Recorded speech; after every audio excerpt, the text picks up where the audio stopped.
Last time, I promised you I'd come back and show you how Leonida itself is built to trap these two. So here we are. Grab a seat on the pier, because this is the one. Here's the thing most map breakdowns get wrong. They treat Leonida like a theme park, a checklist of cool places you'll eventually drive to. Airboats over here, neon over there, an alligator for the thumbnail. But watch these trailers as a story instead of a tour, and something colder shows up. Every single place Rockstar has shown us does a job in Jason and Lucia's arc. It pulls them in, or it corners them, or it costs them something. This is a Bonnie and Clyde story, and Bonnie and Clyde stories only end one way. So I want to walk you through 7 confirmed locations in Leonida, counting down, and show you exactly how each one closes the net a little tighter. Leonida has more on the map than this, corners like Hamlet and Kelly County that we've barely glimpsed yet. But these 7 are the ones wired straight into Jason and Lucia's story, and I'm ranking them by how tightly they close in. Number 1 is the quietest place on this entire list, and it's the one that's going to hurt the most. Stick around for it. Let's start where they start. Number 7, the Leonida Keys. This is home base. Rockstar confirmed the apartment you see Jason and Lucia sharing in the second trailer sits right here, down in the Southern Islands, and if you know your character bios, you know Jason's whole life is anchored to this strip of land. Because Jason isn't just living in the Keys, he owes the Keys. He runs contraband and collects payments for a veteran trafficker named Brian Heater, and Heater is the one letting him crash at a place in Key Lento in exchange for the dirty work. So think about what that actually means for a second. His roof is a leash. The one stable thing in his life, the easy, quiet existence he says he wants, only exists because he keeps doing jobs for a man who owns his address. That's the trap of Location 7. It looks like a hammock and a cold drink. It's really a debt with an ocean view. And look at the geography Rockstar chose for this. The Keys are a chain of islands strung out across the southern edge of the state. Gorgeous, sure, but there's basically one road in and one road out. When you live at the far end of a chain of islands, you are the easiest person in Leonida to find, and the hardest to run from.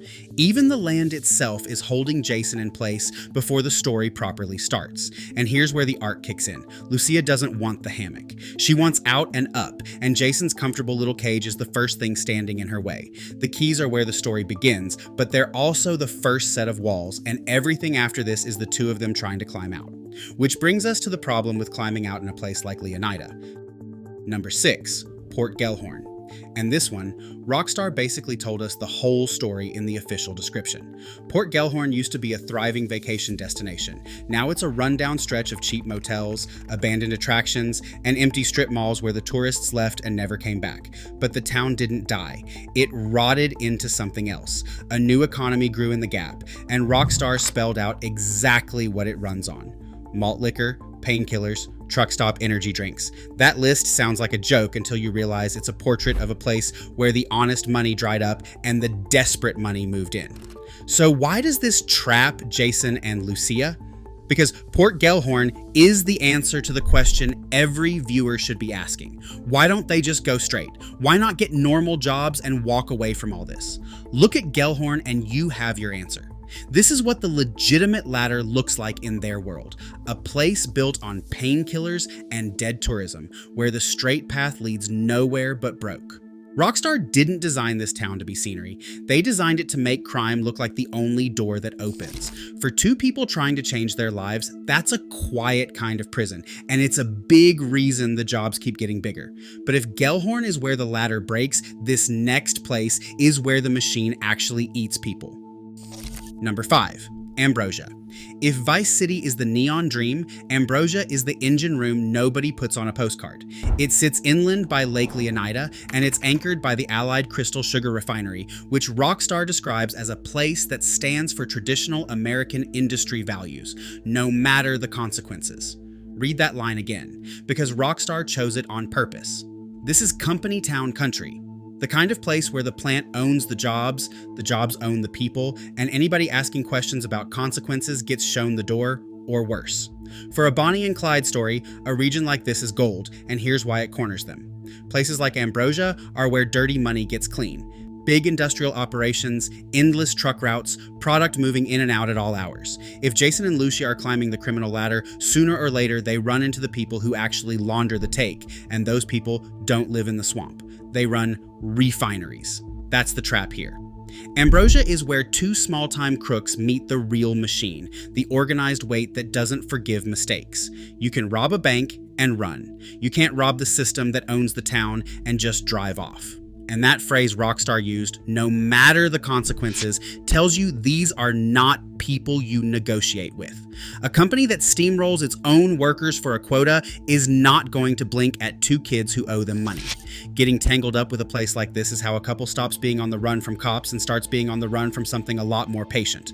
And when the patient people come looking, you run somewhere they can't follow. You run into the water. Number 4, the Grassrivers, Rockstar's take on the Everglades, and honestly, the most unique environment on the whole map. This is where they built an entire new vehicle class just to move through it. Airboats. Confirmed. You do not build a brand new way to travel unless a region matters to how the story moves. The trailers confirm the gators in the waterways and the flamingos out in the wetland frames, but don't let the wildlife documentary vibe fool you. Dense mangroves, flooded plains, remote settlements with no roads in or out. This is the getaway. When the heat is on in Vice City, this is where you vanish. And that's exactly why it traps them. The swamp is the promise of escape, but escape here means cutting yourself off from everything. No neighbors, no witnesses, nobody coming to help. The same isolation that hides you from the cops hides whatever happens to you out there from the rest of the world. Think about how many crime stories end in a place exactly like this. The quiet drive out to the middle of nowhere. Bodies go into water like this and never come back up. So when Jason and Lucia run to the Grassrivers to get clear, they're running into the one part of Leonida designed so that if it goes wrong, nobody will ever know. It's freedom and it's a grave, wearing the same face. But the swamp isn't the only escape fantasy Rockstar is dangling. There's a bigger one way up north, and it might be the cruelest one on the map. Number 3, Mount Kalaga National Park up on the northern border. Forested wilderness, lakes, rivers, real elevation, dangerous animals. If you played Red Dead Redemption 2, you already feel it. This is Leonida's Amberino. It's the remote, scenic, off-the-grid corner of the map built for exploration and fishing and disappearing. And that word, disappearing, is the whole trap. Because Kalaga is the fantasy. It's the version of the ending where Jason and Lucia pull off one last score, drive north until the neon fades and the trees swallow the road, and just live. A cabin, some quiet, each other.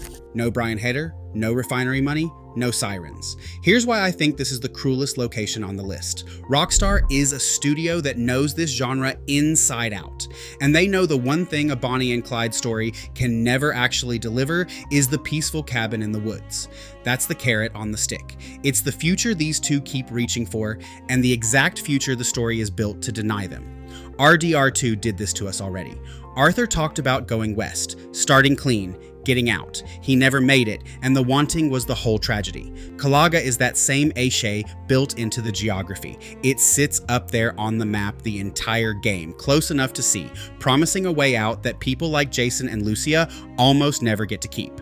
Which is the thing pulling them the other direction entirely, down south, into the light, into the one place Lucia has been staring at her whole life. Number 2, Vice City itself, the beating heart of the map, the most detailed city Rockstar has ever built, and the return of the skyline where the whole franchise fell in love with this coast back in the Vercetti days. Every fan watching wants to walk these streets, and that want is exactly the point.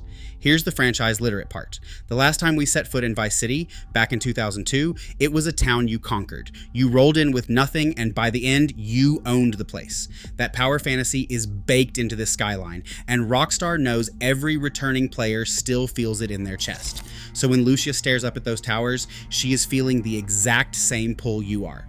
The idea that in this city, someone who started with nothing can climb all the way to the top.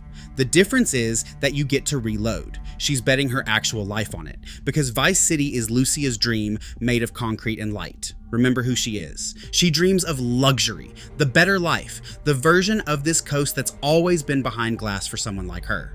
Well, there's the glass. Those waterfront luxury developments, those penthouses, that whole gleaming promise. That is the thing she's climbing toward.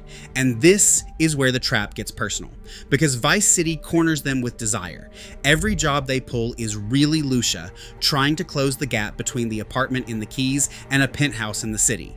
The neon is bait. The closer they get to the life she wants, the bigger the risks they have to take to afford it, and the more attention they draw from everyone who wants them gone. This is the oldest trap in the book, and Rockstar built an entire city to spring it. The dream and the noose are the same rope. Vice City is everything Lucia is reaching for, and reaching for it is precisely what drags them both toward the ending.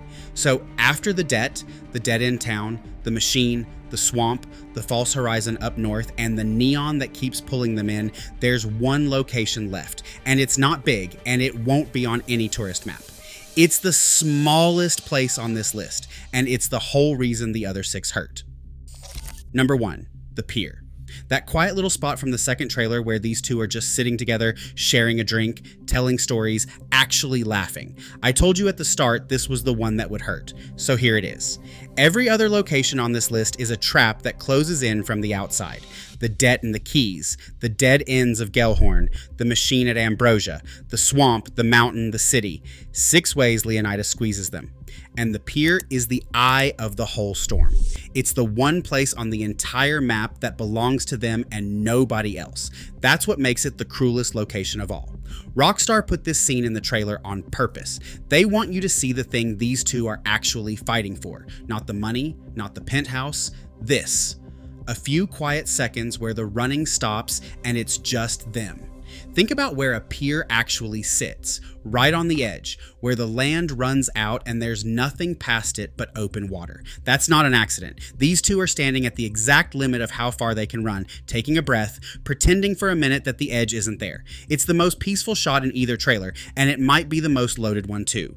And if you understand these games, you understand why they showed it to you now, because this is the trap that has no exit. The whole map is built to take this exact moment away from them.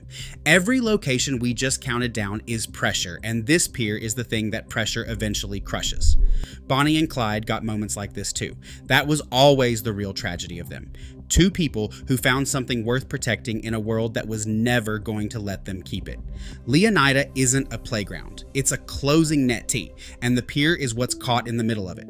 When you finally play this game and you're driving between all these places I just showed you, I want you to remember what sits at the center of all of it. 2 people, 1 drink, borrowed time. So no, this map was never just a place to visit. Every region plays a role in taking these 2 down. That's the video I promised you, and that's the story hiding in plain sight in every trailer we've got. I'm going deep on Brian Heater next, the man holding Jason's leash, because I think he's more important to this ending than anyone's talking about. If you want that the moment it's up, subscribe, and same as always, I'll see you on the pier.